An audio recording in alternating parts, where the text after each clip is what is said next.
কাউকে খুব ভালোবেসে থাকলে চ্যানেলটি অবশ্যই সাবস্ক্রাইব করবে। মাস ফুরাবে, বছর ফুরাবে, ফুরাবে সবার প্রাণ, সময় ফুরাবে, জীবন ফুরাবে, ফুরিয়ে যাবে জান, কিন্তু তোমার জন্য ফুরাবে না আমার ভালোবাসার টান।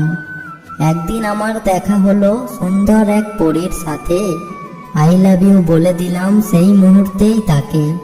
পরের দিনই চিঠি দিয়ে ডাকলো সে আমায়, গোলাপি ঠোঁটে মিষ্টি হেসে বলল ভালোবাসি তোমায়। তোমার মতো সঙ্গী পেয়ে আমি অনেক খুশি, সারাক্ষণ বন্ধু আমি তোমার পাশেই আছি। মনের আকাশ রঙিন তোমার, রং বেরঙের আলো, আমার আকাশ অন্ধকার আর কালো, সেই আকাশে একটু প্রিয় প্রদীপ শিখা জালো। প্রথম প্রথম প্রেমের ছোঁয়া বড়ই ভালো লাগে, জানতাম না প্রেম এত মধুর হয়, জানলাম তোমায় ভালোবেসে। সত্যি বলছি তোমার কথা ভীষণ মনে পড়ে, জড়িয়ে তোমায় থাকতে আমার বড্ড ইচ্ছে করে।